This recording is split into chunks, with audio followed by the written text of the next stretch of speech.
Good evening, everyone. Welcome to Prescott's Western Heritage Center. Tonight we have a very special evening with our local celebrity author, Ray Herbeck Jr. This is a very special evening as it's the debut of his new book with 5-Star Publishing, Changing Flags, a novel of the Battalion of St. Patrick. Tonight, I think you're going to probably have one of the most unique presentations that has occurred here at the Western Heritage Center. And that is not only will you hear from Ray discussing his book and the research it takes to publish such a novel, but he's going to be making a presentation on his private and personal collection on the Mexican War, as well as we have some music from the Mexican War. Without further ado, I'd like to introduce my fellow Angelino, Ray Herbeck Jr. Thank you. Thank you very much. I really appreciate all of you turning out tonight. This is something new for me. I've been asked here tonight by Drew Pearson, who I blame for this whole event. He's a board member here. I've been asked here tonight to make a few appropriate remarks upon the birth of my first literary child, Changing Flags, a novel of the Battalion of St. Patrick, Book 1, published by 5-Star Division Engage. My historical novel is based on an astonishing true story drawn from a footnote to a chapter in American history many folks today don't even know occurred. The Mexican War of 1846 to 1848. The book has been released for sale on Amazon and Barnes & Noble, the bookstores and libraries, distributors in the U.S., Germany, the United Kingdom, Japan, Australia, and India. My posthumous thanks to the mysterious Irish immigrant soldier from the 1840s who made all this possible. His name was John Riley, a likable but troubled young man caught in the relentless tide of history. He and a band of rogues he recruited overcame their all-too-human weaknesses to become heroes in Mexico, where they are still revered. It is Riley's true story that inspired Changing Flags, a tale driven by the drama of conflicting loyalties, some intensely personal, some militarily professional, and some frustratingly patriotic. Seen through Riley's jaded eyes, it also is the story of the immigrant experience in the U.S. of that time. It parallels some of our current troubles. It was this country's first Vietnam, in which a war divided our nation. Previously, U.S. troops never had invaded a foreign land where soldiers encountered a different race, language, religion, and culture, and enticing temptations to desert. This nearly forgotten war had a lasting impact not only on our geography, but on our own culture. The now familiar phrase civil disobedience was created during the Mexican War by writer Henry David Thoreau. He used it to encourage citizens not to pay taxes that helped finance the war. And a young first-term Illinois representative named Abraham Lincoln was not returned to office because of his opposition. He saw it as an unjust war that might lead to an American Civil War if any newly acquired Mexican lands were opened to slavery. The war was manipulated by a crafty U.S. president named James K. Polk. He saw it as the way to make his expansionist vision for America come to fruition. Polk provoked Mexico into the war. He would take by force what he had first offered to buy and been refused. California, disputed portions of the new state of Texas, and much Mexican land in between the two, which became New Mexico, Arizona, Nevada, Utah, and portions of Colorado and Wyoming. But our main character, John Riley, begins his torturous journey sublimely oblivious to any motive or cause other than his own. At 28, he is a charming but cynical Irish soldier of fortune, a crack professional trained and hardened around the world in the British Army, but who now finds himself down on his luck.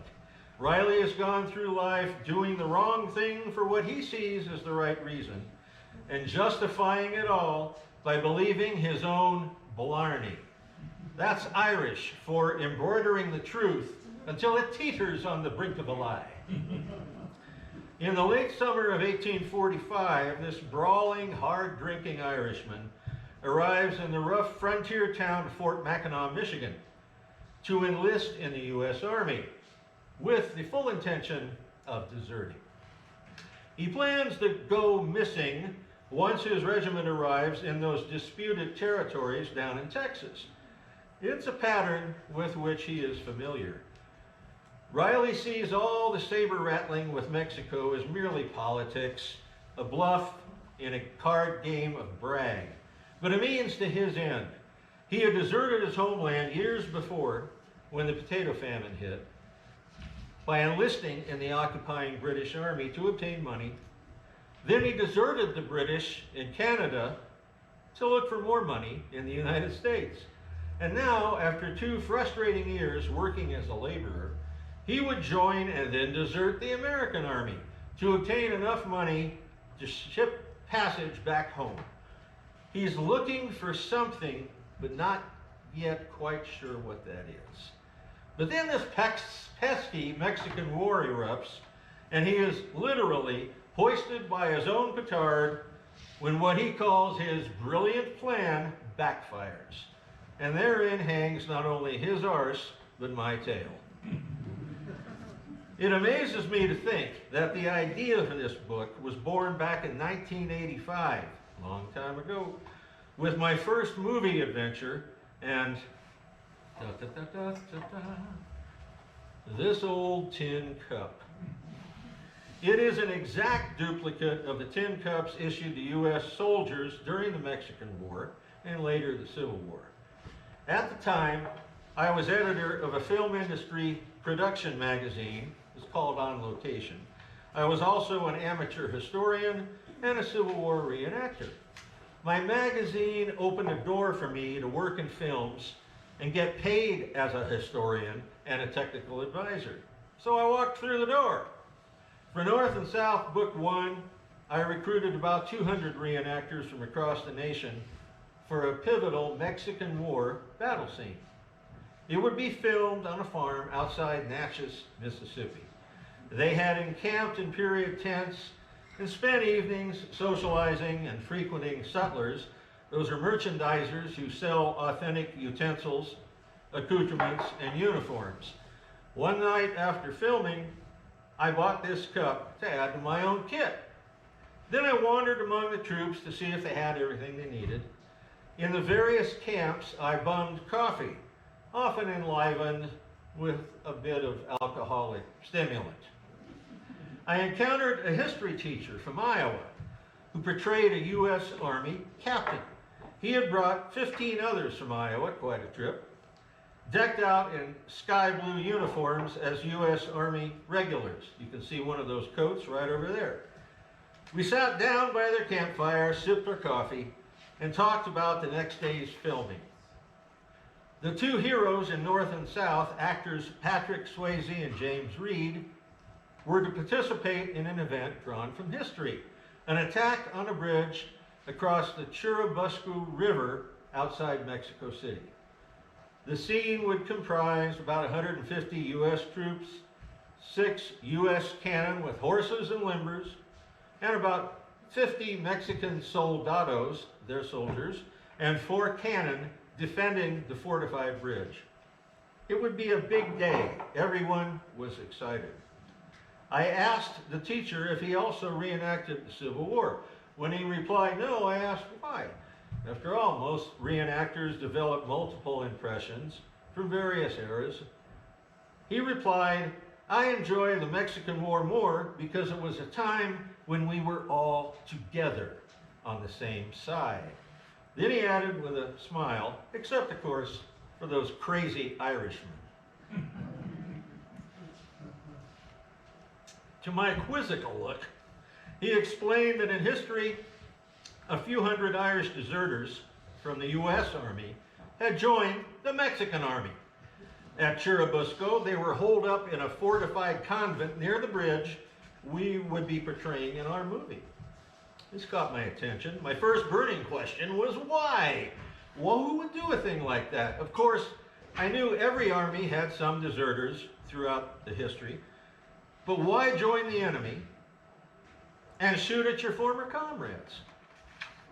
So 2 months later, after we had wrapped filming that 10-hour miniseries, I began researching, and it lasted for the next 20 years.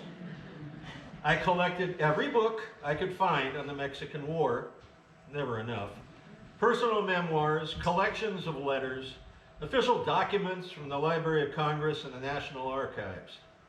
But always I found that the story of John Riley, former private in Company K of the 5th U.S. Infantry, was pretty much a dried, forgotten footnote. My research made inchworm progress over the years because, happily, I became extremely busy in the film industry, where my niche was history. After North and South Book 1, quickly came North and South Book 2, another 10-hour miniseries, for which I recruited more than 1,700 reenactors, as well as working with actors to hone their period portrayals, props and wardrobe to get it right, and script historical detail.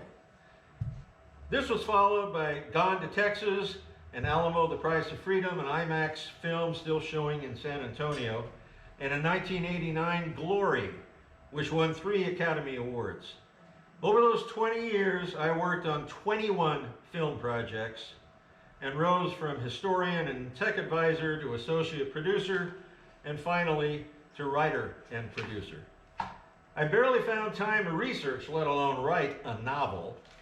But in between pictures, I did find some time to write some feature film scripts, which I sold or optioned, and some documentary scripts, which I sold or produced, mostly for the National Park Service. Of course, all were on historical subjects. But to me, any script is what I call fun writing, a quick and occasionally profitable exercise in wordsmithing.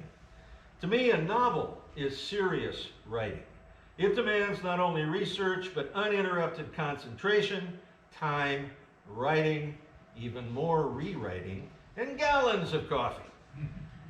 Through my film career, I made scribblings on how best to dramatize my saga of Riley and his brave, flawed band of rogues. I wanted to shine a light on the sacrifices made by both sides in the needless tragedy that was the Mexican War. I retired from the picture business in 2005. At last, I could sit down and write my novel. Early on, I had secured a rare book, The Other Side. It was originally published in Mexico in Spanish, and it was republished in English in New York in 1850. It had been written by 5 former officers in the Mexican Army. They had fought the entire war under the infamous General Santa Anna. This book gave me rare insight into the Mexican point of view, how their army operated, and the character of Santa Anna. It was in this book I finally found some praise for the Battalion of St. Patrick, whom Mexicans called the San Patricios, and the identity of its creator and co-commander with the rank of Major, the elusive John Riley.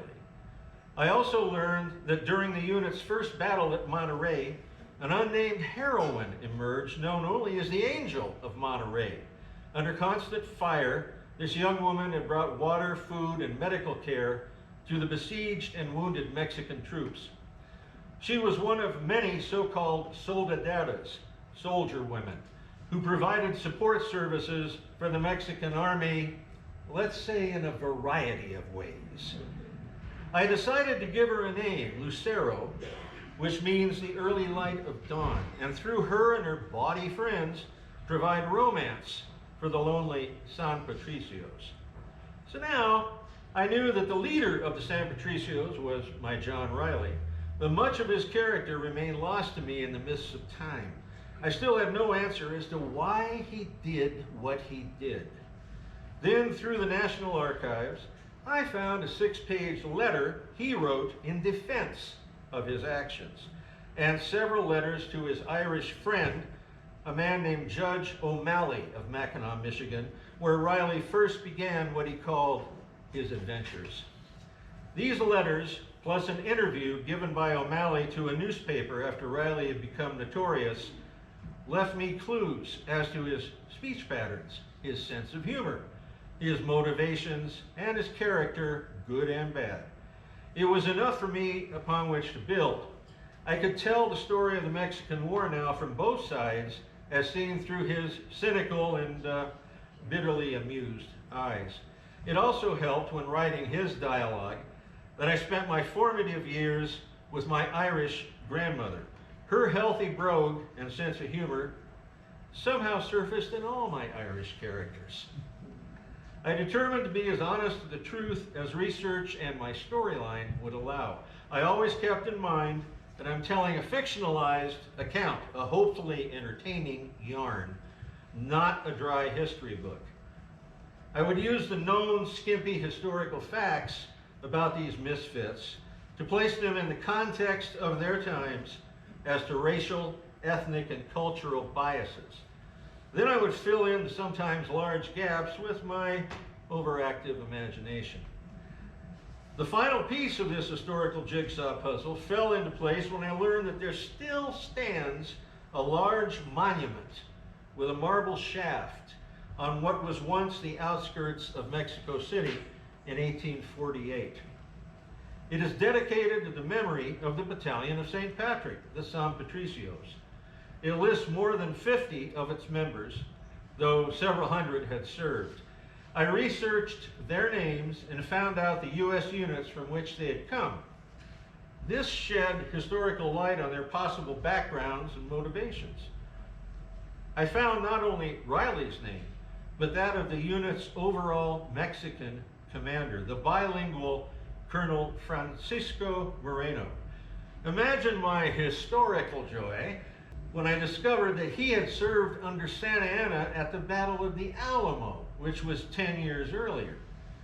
Through Moreno's somewhat tortured character, I let the mythology of the Alamo shadow my tale of the San Patricios. Moreno was a dedicated Mexican patriot haunted by that failed campaign, which lost Texas and eventually led to the Mexican War. Thanks to that monument's roll call, I discovered that not all the San Patricios were deserters. More than half were captured U.S. Army regulars. Riley convinced, coerced, cajoled, and blarneyed them into joining his battalion. And I found that not all were Irish. This surprised me, since most accounts refer to the unit as being Irish, even as to its name. So this outfit, comprised of military runaways for one reason or another, only had one thing in common as to why they joined the other side. They were all immigrants who could not find what they were looking for in mid-19th century America. They were seduced into searching for it, whatever it was, elsewhere. The original 43, whom Riley first encountered in a Matamoros Mexican jail, in fact were deserters like him. Most were indeed Irish, but there were also some British, some Scots, and a few other nationalities. In fact, on that monument were a dozen German surnames. One of these Germans had been a corporal in the 4th U.S. Artillery. In my tale, he became Mexican Sergeant Henry Octor, Riley's right-hand gunner. He helped turn the other San Patricios into artillerymen instead of infantry, which they all had been. I created a German squad within the mostly Irish ranks and delved into why these Teutonic immigrants might have turned against their adopted country. It helped that my Irish grandmother had married a German. So I patterned their broken English after that of my grandfather, to whom English was a second language. An Irishman named Patrick Dalton, a veteran in his late 40s, which was old for those days, was listed as second in command. So I made the older, wiser Dalton a kind of father figure and nagging conscience to the young, impulsive Riley. Dalton had been a soldier in the 2nd U.S. Infantry for 10 years. He had served in the swamps of Florida fighting Seminoles during that 1835 war. This meant to me that he could have served under the command of a Colonel William S. Harney, who I learned laid a heavy hand not only on the Seminoles but upon his own troops. During the Mexican War, Harney was commander of the elite 1st U.S. Dragoons. They're mounted soldiers, comprised entirely of what was then termed native-born Americans. I portray him as obsessed with bringing justice to Riley and his band of despised immigrant turncoats. So Dalton, Riley, and their followers, and Harney and his dragoons share a mutual, visceral animosity. It cuts deeper than anything merely military. Harney, to put it mildly, was more than a military hard-ass. When Harney died peacefully many years later, the inscription on his tombstone read, "He was a hard hater." Well, my story required a villain. Over many months of writing, another character emerged on its own upon whom I had not counted. Music. I found that it was pervasive on both sides, even during combat. The U.S. Army had regimental bands and fifers and drummers. The soldiers themselves sang favorite songs, mostly of home, girls, alcohol, and lost loves. And the Mexican Army also had brass bands and fifers and drummers as well. Among the soldados, they sang corridos, or folk songs, mostly of home, girls, alcohol, and lost loves. So I took one last name off that marble monument, Corporal Dennis Conahan of the 7th U.S. Infantry. I made him an Irish fiddler, more minstrel than military. Through him, I integrated into the story music from the era, from both sides, as Conahan and the other San Patricios gradually melded into the language and customs of their adopted new home. Toward that end, I now conclude my long-winded, few appropriate remarks, abandon the podium, and pick up the guitar. The Slackjaw Brothers are in-house and will play a few tunes which proved popular during the Mexican War and which are woven throughout the fabric of my novel. After our set, I'd be pleased to answer any questions about the book, the uniform and artifact displays, or the music. Heck, I'll even sell you a copy of the book. And thanks again for coming.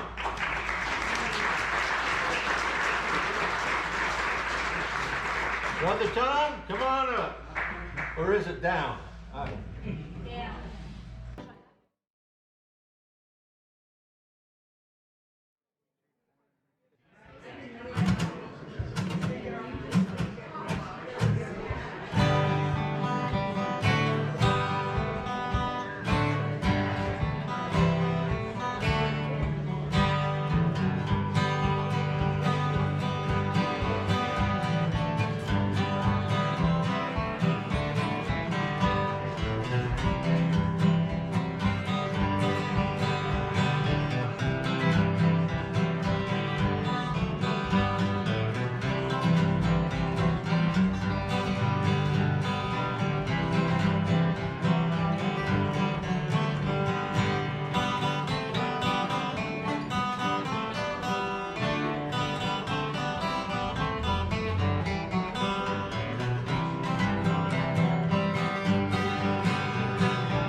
Ladies and gentlemen, please allow us to introduce ourselves. I am Brother Tom Slackjaw, I am Brother Ray Slackjaw, and together we are the Slackjaw Brothers. We're here tonight to present you with musical interpretations of classic Americana. Which is a darn fancy way of saying we play a heck of a lot of old tunes. And tonight these tunes are from the middle 1840s during the Mexican War. This first tune actually was the most popular U.S. Army tune during the war. It was so popular that it added a word to the Spanish language in Mexico, or so they say. It's called Green Grows the Laurel.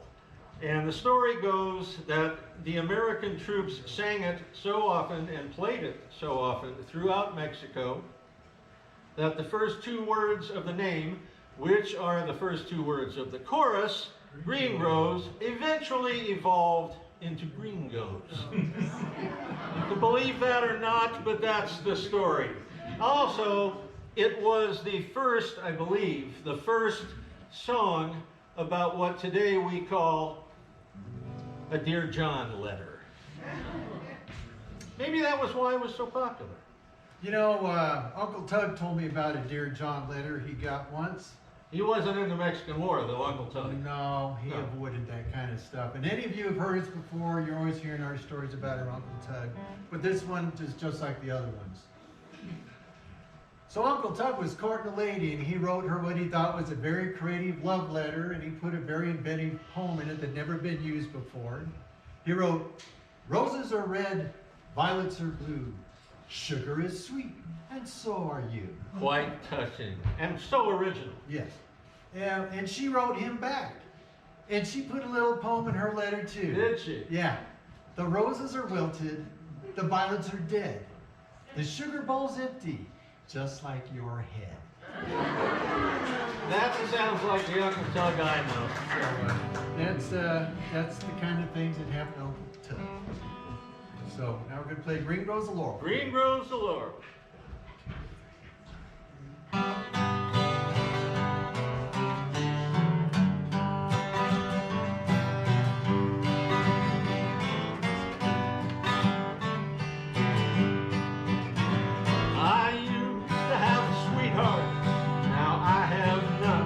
Since she's gone and left me, I care for no one.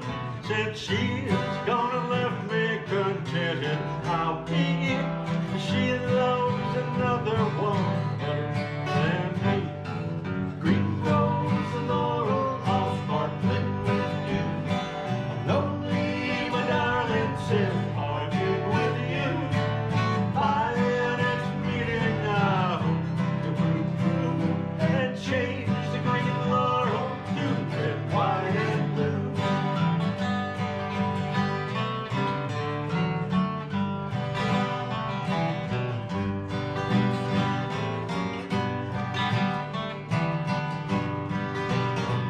I've passed my love's window early and late. The look that you gave me, it made my heart ache. The look that you gave me was painful to see. She loves another one better than me. Green rose laurel, how sparkling with dew. Lonely, my darling, since parted with you. By our next meeting, I hope to be true. Change the green laurel to red, white, and blue.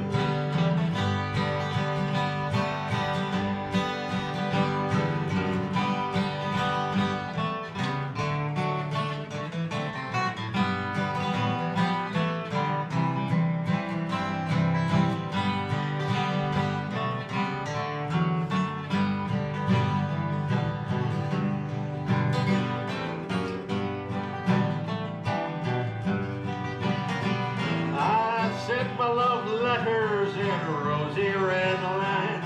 She sent them back to me all twisted in twine, saying, keep your love letters, don't waste your time. Just you write to your love, I'll write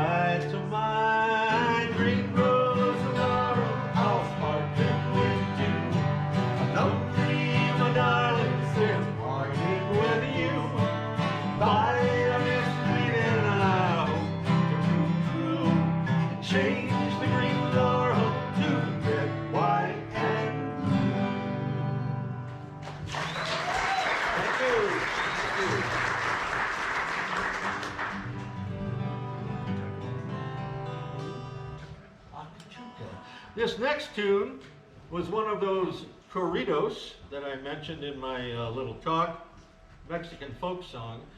It's called La Cachuca, and it was so popular among the Mexican soldados that they played it in 3/4 time as a waltz, and then they also played it in 4/4 time as a march to fifes and drums. It's a very popular song. What La Cachuca means is anybody's guess. The closest we came up with was an attractive female song. I don't know what that means, but it's a nice melody.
Thank you. We have a dance floor here. You could have waltzed.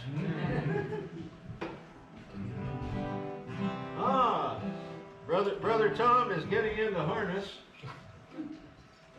This next tune was written by Stephen Foster in 1846. It was first performed early in 1847 and caught on quickly. It was popular through the Mexican War, and then most especially after the Mexican War, as thousands and thousands of miners trekked west to California in the gold fields in the days of the 49ers. Lots of miners headed west. Yeah. Uncle Tug was a miner, of course. Of course, Uncle Tug was a miner.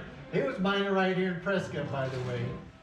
He was a hard rock miner. He had lots of stories, but what he always talked about the most was how dangerous it was to work in the mines. Yeah, it's very dangerous in those mines. Stuff falls on you. He said you never knew what was going to come falling down that shaft. It could be rocks, timbers. Yeah, boulders, big rocks. Those are the big rocks. Anything. He said one day there were some miners working down in the bottom of the shaft, and of all things, a grand piano fell down the shaft. What? A grand piano fell down the shaft? That's what Uncle Tug said, I swear. He said the most amazing thing is when it hit the bottom, it played a perfect chord before it blew up. Oh, It did. if it played what chord did it play? A flat minor. Anyway, I'm not sure the story. So anyway, here we go. Oh, Susanna.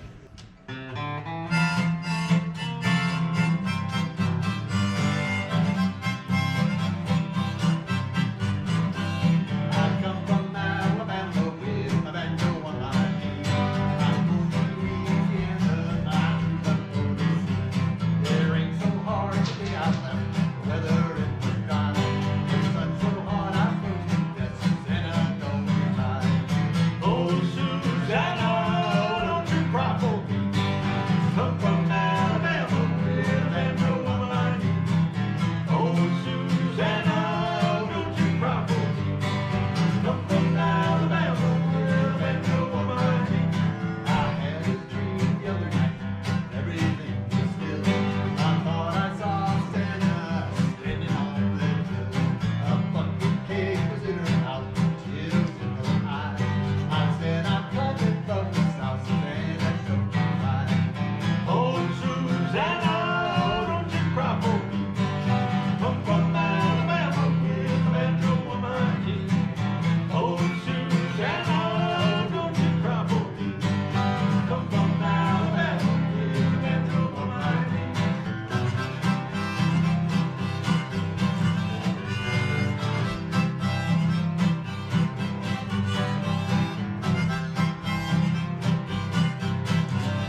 tune also is about a fella who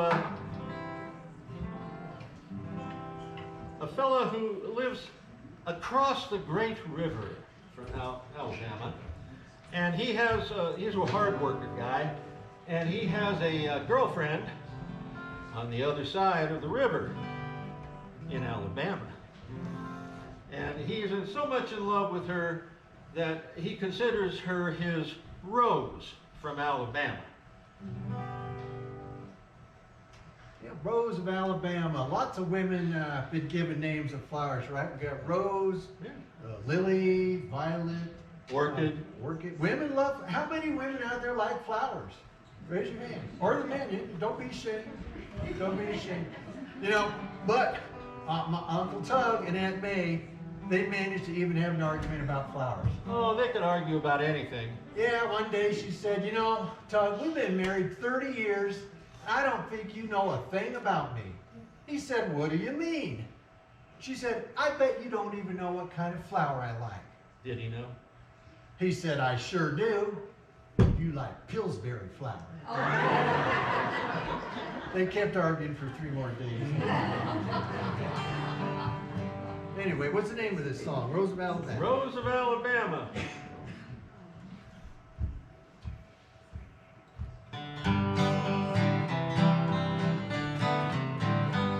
Away from Mississippi Vale, my old hat there for a sail. I crossed the pond, cotton bale to the Rose of Alabama. I landed on the sandbank, I sat upon a hollow plank. There a baby banjo twang for Rose of Alabama. Oh, brown rose, Rose of Alabama, a sweet tobacco is my Rose of Alabama. A sweet tobacco is my Rose of Alabama. I asked her to sit down where she pleased, crossed my legs, she took her ease. Good to go down on the knees, says Rose of Alabama. Well, the river rolled, they could sing like that buggy flashed his wings. Like a rope, my arm I fling around Rose of Alabama.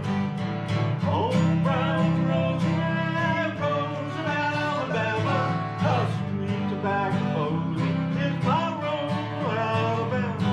A sweet tobacco is my Rose of Alabama.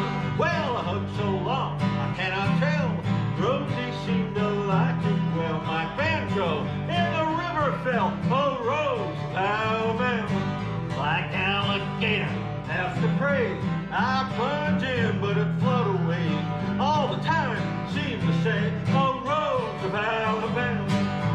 Oh, brown rose, Rose of Alabama, a sweet tobacco is my Rose of Alabama. A sweet tobacco is my Rose of Alabama.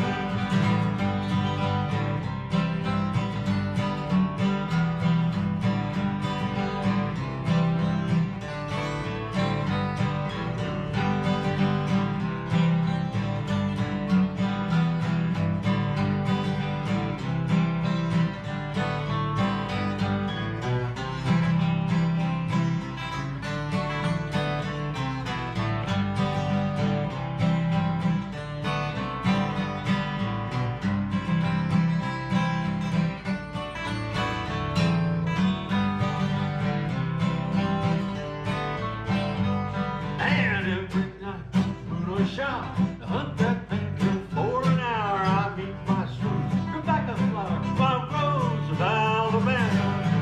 Oh, brown rose, Rose of Alabama, a sweet tobacco is my Rose of Alabama.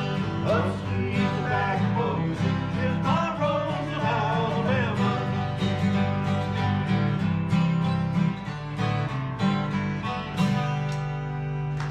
Oh, yeah.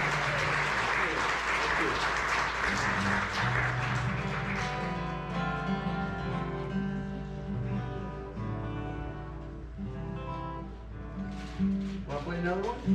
Yeah, I think we could do one more, maybe. How about an Irish drinking song?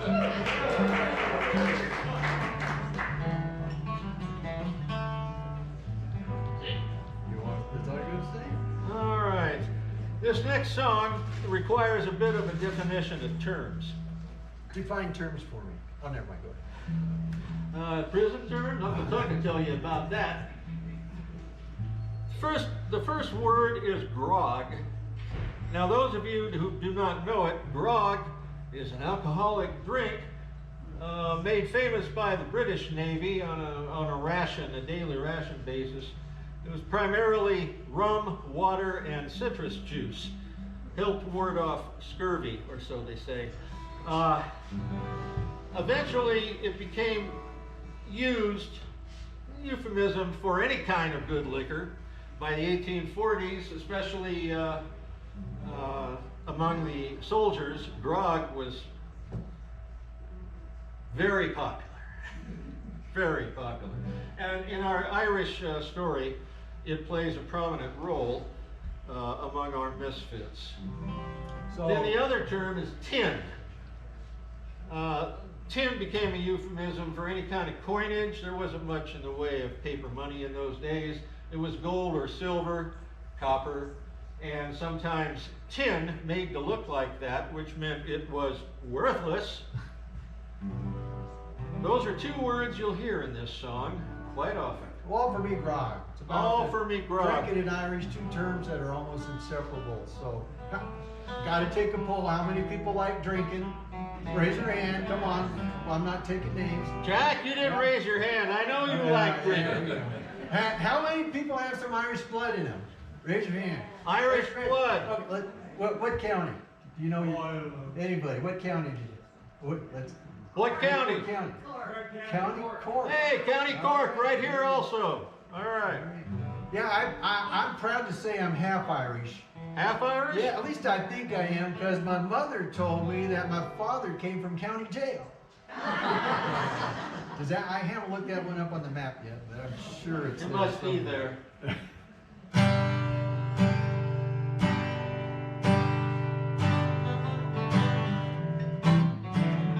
And it's all for me grog, me jolly, jolly grog. Calling out from beer and tobacco. I spent all me tin on South Street drinking gin. Across the western ocean we must wander. And where is me hat? Me noggin, noggin hat. Calling out from beer and tobacco. Well, the brim is wore out, the crown is kicked about, and me hair is looking out for better weather. And it's all for me grog, me jolly, jolly grog. All gone for beer and tobacco.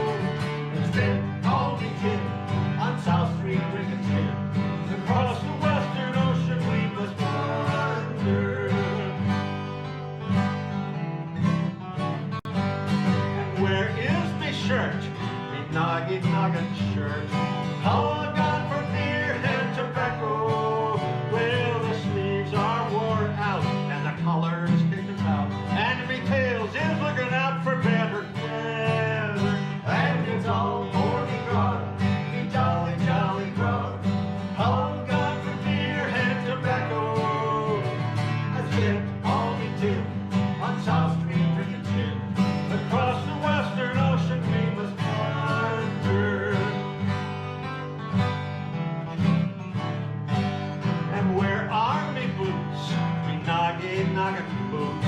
All gone for beer and tobacco. Well, the soles are wore out and the heels are kicked about, and me toes is looking out for better weather. And it's all for me grog, me jolly, jolly grog. All gone for beer and tobacco. I spent all me tin on South Street drinking gin. Across the western ocean we must wander. And where are me pants? Me noggin, noggin pants. All gone for beer and tobacco. Well, the cuffs are wore out and the fly is kicked about, and me arse is looking out for better weather. And it's all for me grog, me jolly, jolly grog. All gone for beer and tobacco.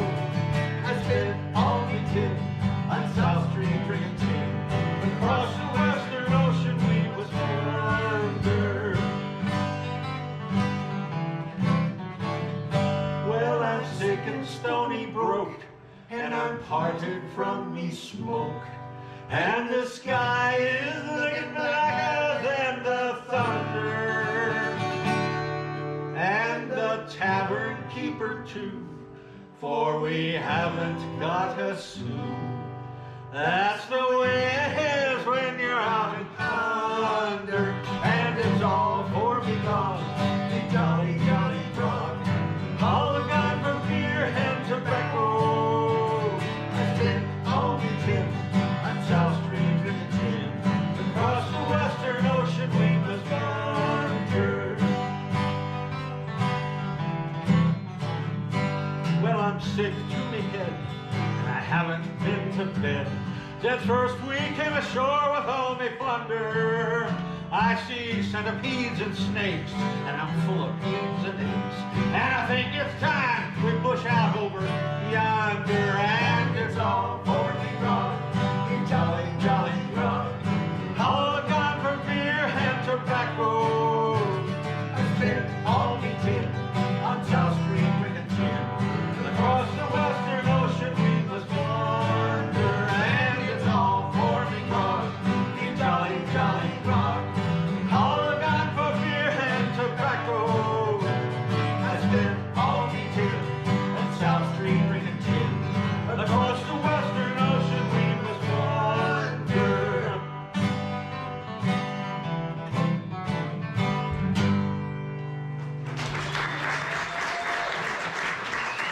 Thank you very much. We will now retire to the bar. I hope you all join us. Right over there. Thank you.